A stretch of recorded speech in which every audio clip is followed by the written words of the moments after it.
I think too, once that couple already has a child, and depending on how old that child is, let's say for the sake of argument the child is 3, and perhaps there have been some challenges with that child, or perhaps the existence of that child has raised some issues between mom and dad, and now maybe because of those fears like we talked about, or those resentments, or that particular situation could inhibit the conception of a second child. I know for myself, I experienced postpartum depression with my first daughter, and there was a part of me that was terrified to have a second child, because I was terrified I was going to go through that again. And that's not, that isn't a situation I would wish on anybody. And so for me, ironically, I suppose it didn't take me long to conceive, but there was still a lot of fear there. And I think there's a whole host of things a mom might experience that might get in the way of conceiving that second or third child. Yeah. And I think that's important, is that, you know, it's not just supporting the physical body about conception, whether it's the first baby or second baby. It's really this kind of mental, emotional, spiritual side, and we don't get that a lot. Our society doesn't really support that a lot, and it's extremely important. You know, we don't have, as we said, we don't have the village that we used to have. That's right. Of women that were together, that could actually give information. You know, we don't trust ourselves, we don't trust the way we feel, we don't have this kind of internal guidance, or at least not until we become more conscious about it. That's just a perfect example of that, is how you always feel that whatever's happening to you is only happening to you. Absolutely. And when I miscarried, before I had my first, I couldn't believe the number of people that had miscarried. Yes. But until it happens to you, and until you say something, you don't know. It's because people don't talk about it, do That's they? right, It's no. just, it seems to be a subject people don't talk about. And Meredith, I had a similar situation, except I had a miscarriage between my 2 daughters. And I had the very same reaction until I said something. You know, my friends would say, oh, that happened to me, or that happened to my sister, or that happened to my neighbor. And I think we need to talk about these things. There's no shame attached with that. And what you were saying, Tara, about the village is not only perhaps do we not have the information, we don't have the same support that our ancestors did. We don't have our mom living down the road, or living with our mom or our aunt, and so just even geographically we're so much more isolated than we were. We don't have people bringing over food and offering to take the baby so that new moms can rest.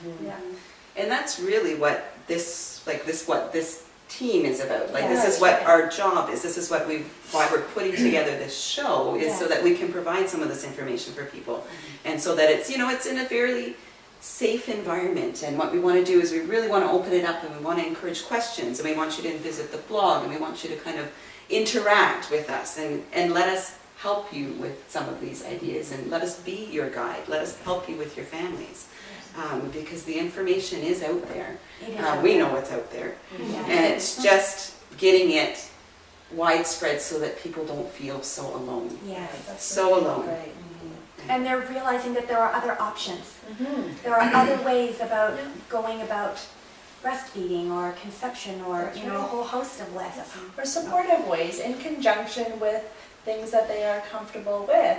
If they are seeing a fertility doctor, in conjunction with that, supporting your emotional health, or naturopathically to boost the other things that you might be doing, you will probably see a much higher success rate, because you're doing a lot more for yourself, and there's lots and lots of great things out there.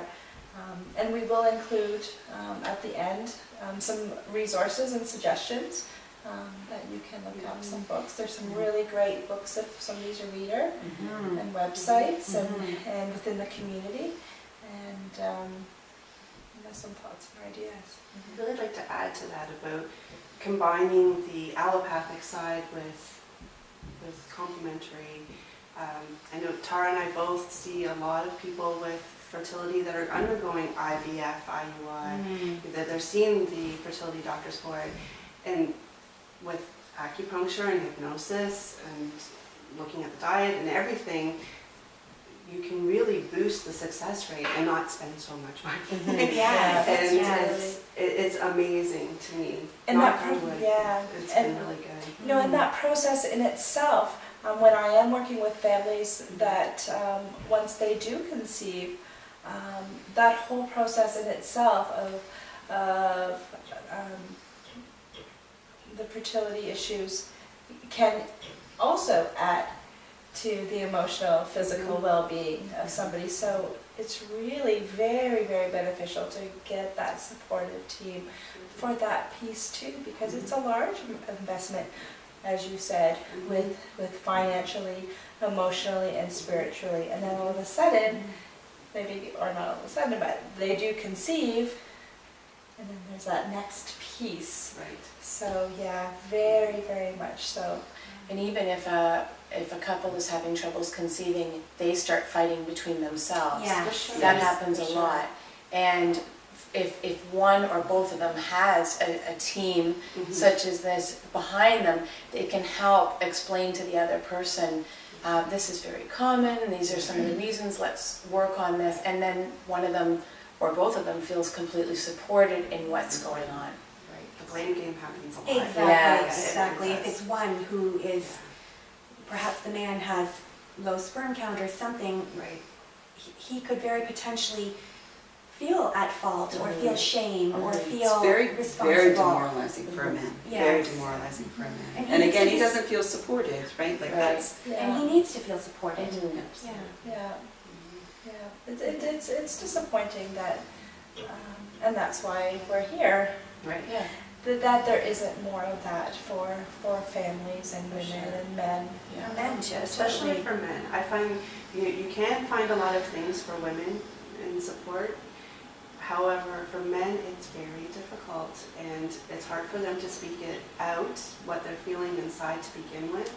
But to know that they have a team like us, where we're looking at the whole family, we're not just looking at one member of the family and supporting the whole family, I think that that's really, really needed. Yeah. And spiritually speaking, for a father, if he chooses to parent differently than perhaps a mainstream father, and I think that might be difficult for him to step out and to step forward into that role, because society has beliefs, I believe, in terms of what a father ought to be doing, and that Right. the father, I think we raise our boys to feel their role in providing is financial.